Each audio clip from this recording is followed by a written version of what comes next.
How's it going, guys? Actually, today is Saturday, November 10th, 2012, and it's actually 60 degrees today, which is very strange for Wisconsin weather this time of year. But I had to get the car out. Actually, I just ran to the store to get some parts for the Buick, and I just couldn't stop. It's like I could keep driving. It's too nice. But when I was doing the story of the mat rod, there's actually a pretty good story with the old 40 here too. I wasn't looking for this car. I wasn't even looking for another project. Well, I'm always looking for another project, but not this project.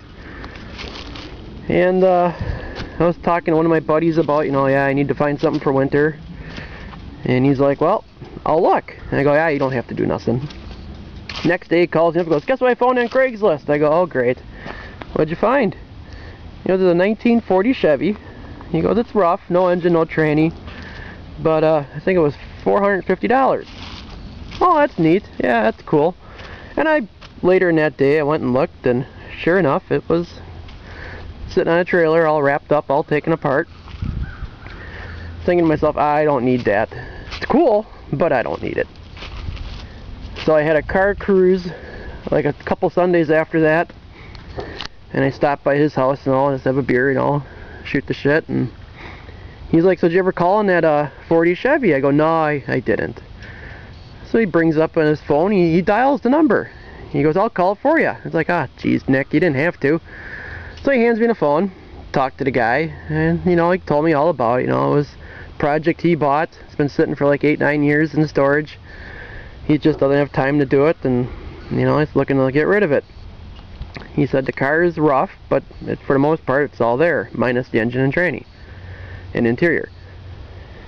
And I kind of hemmed and hawed, and I wasn't showing much interest in the whole deal, so he probably picked up on that right away. And I told him, well, I'll think about it over tonight and I'll get back to him. And I'm sure he thought, yeah, he'll never call back. So the next day I'm at work, and all day, that's all I can think about is this stupid car. And it was like, dang it. So all of a sudden I got this idea. It's like, screw it. I had the number, so I called the guy up there when I left work, sitting in a parking lot, and I told him who I was, and I talked to him yesterday, and he kind of laughed. He goes, man, when I talked to you yesterday, you didn't seem like you had any interest in it at all. And honestly, I said I didn't, but overnight I just I gotta have it now. So I ran home, got my trailer, ran to the bank, got some money, ran down to Waukesha, talked to the guy.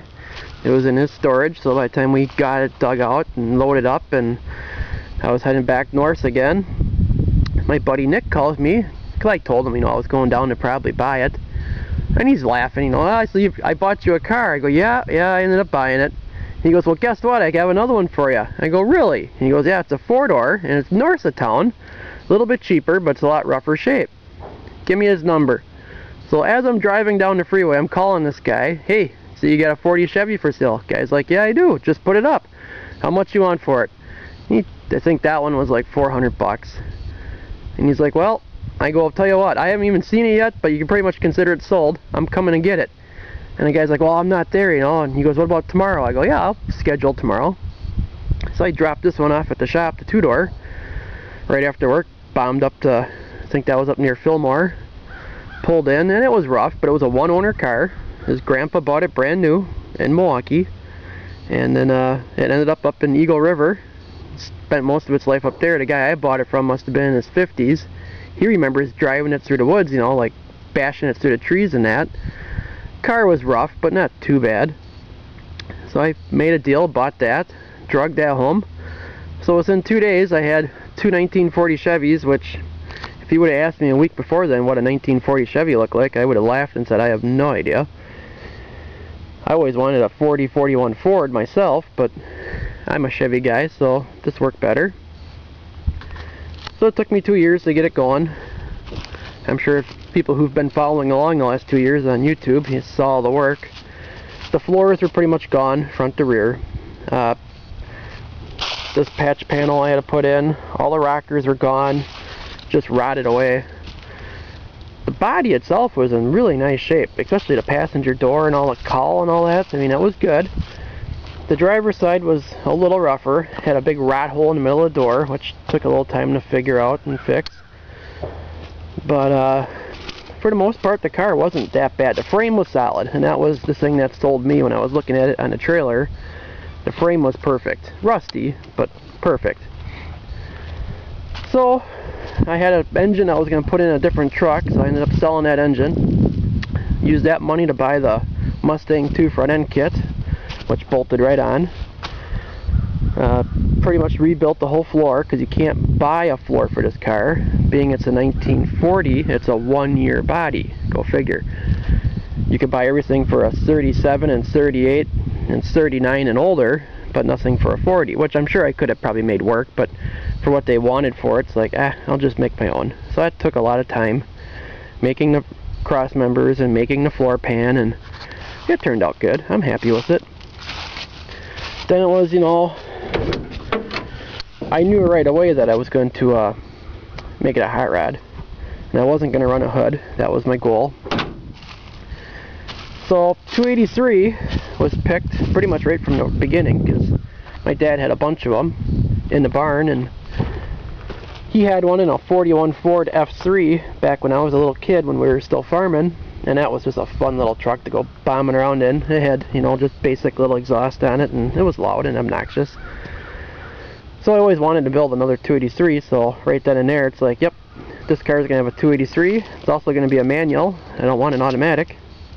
Had to keep the pedals, because the pedals, you know, comes through the floor, and I had to retain that.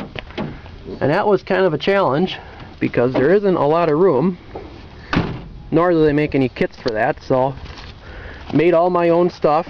You're not going to be able to see it probably, but there's pillow block bearings in there, and crossbar and linkage, and you know, it took me a couple weeks to figure it all out. It's got power brakes and a booster mounted pretty much right underneath the floor. Ford 9-inch out back with a 390 gear, limited slip, fuel cell in the trunk. The front fenders and grill and all that actually came off the 4-door. I mean, this fender here was actually, it was flat. I would say pretty much about here. This was all caved in. This whole front piece was caved in. The passenger side wasn't too bad. It's really rough right here. It looked like somebody took a ball peen hammer and beat out a dent at one time in its life. But there were way better fenders than what came with the 2-door. So I, you know, spent a couple weeks beating them out, and slowly but surely getting them back round again. And there's a couple dings and dents, but that's this winter. I'll take these fenders off and I'll clean them up, get them as good as possible, smooth them out, and I'll probably put it in flat black like the rest of the car, because that just looks cool. The visor, got that up at Iola Car Show. I couldn't believe how much people want for these vintage Fulton visors. So that took a little bit, but I found one that was got the right patina to it, and it wasn't broke, but it wasn't, you know, shiny new looking.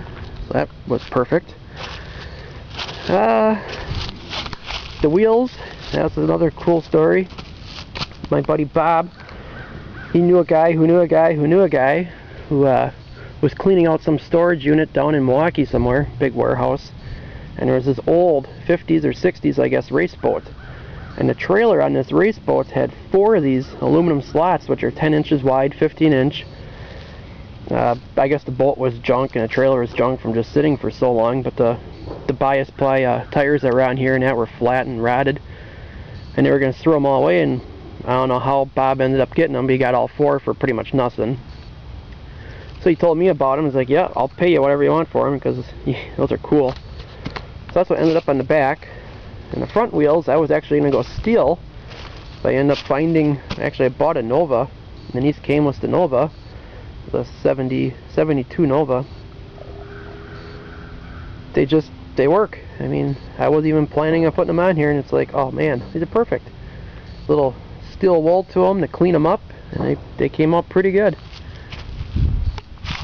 The engine, you know, I've always read stories about the old Corvette racing 283s with the solid lifter, you know, dunt of cam. I did a lot of research, a lot of digging. You can buy a aftermarket dunt of cam, and I bought one, and I don't know, whoever must have made it must have been, you know, stupid or probably Chinese or something like that, and it was a mess. So I ended up getting a different solid lifter cam, Izzy cam, and that works out really good. It's a little bit more milder, not quite as wild, but the Dunt of 098 isn't that wild of a cam either. It's got World's 305 heads with stainless steel valves. And it's got an old style Edelbrock intake, Performer. Homemade headers, I made them, that was kind of cool. But it's just a blast to drive. And it's been on the road now for about a month and a half, and it's just, I love it. So that's it. That's the story of the 40. I still got the 4-door. I haven't quite decided what I'm going to do with it yet. I'm thinking about making it into a big rat rod. That's my plan. We'll kind of see how that goes. Otherwise, I don't know, I might part it out. But I think rat rod's probably what I'm going to do. I got a couple ideas. Being a 4-door, I was thinking about, you know, chopping it and making it shorter, and the body on the 4-door is really rough. So I haven't decided what I'm going to do with that one yet, but I just can't bring myself to scrap it. Nope, it's got a duck here, they're shooting at me. But, like I said, that's the 40 Chevy, and that's the story to it. And yeah, Nick still gives me crap. He's like, oh, I got that car. I see you got that car done. Should I be finding you another project? I go, no. Nope, let's just give me a couple weeks here to, you know, build up some money again, and then we'll think about buying another project. But he's already looking. So, thanks, Nick. And thanks for everybody that's helped out. And thanks you guys for watching. And talk to y'all later.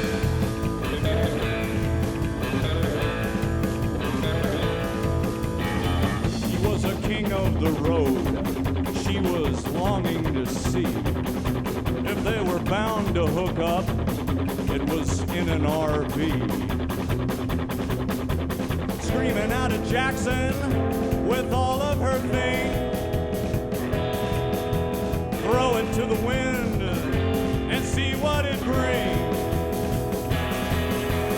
They don't have an address the man can look up.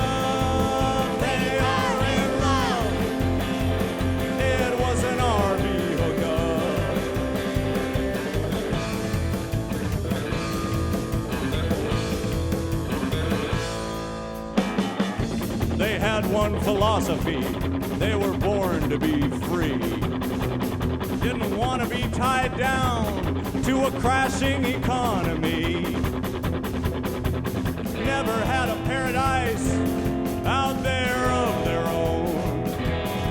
So they decided to make the road their home. They don't have an address the man can look up.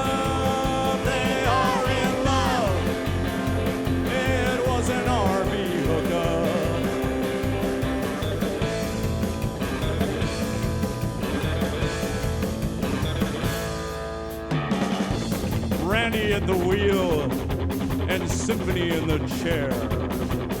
Only 14 more hours till they got somewhere. Once they arrived, if they didn't like the scene, all it takes to move is more gasoline. They don't have an address the man can look up.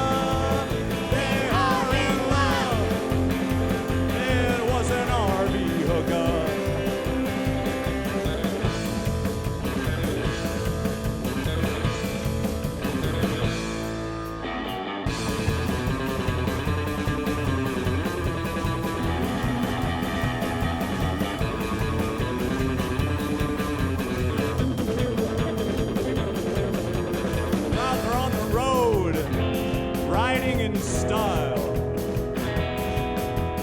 getting 20 gallons to the mile. They don't have an address the man can look up. They are in love. It was an RV hookup. They don't have an address the man can look up. They are in love. It was an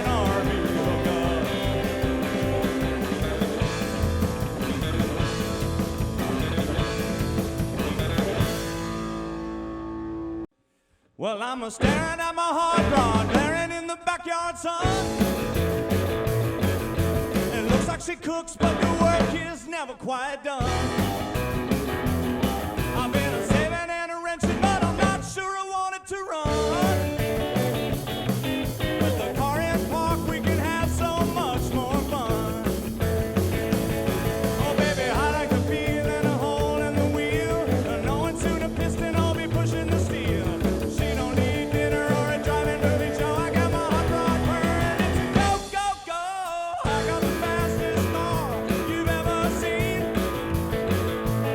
Well, she don't even need motor oil or gasoline.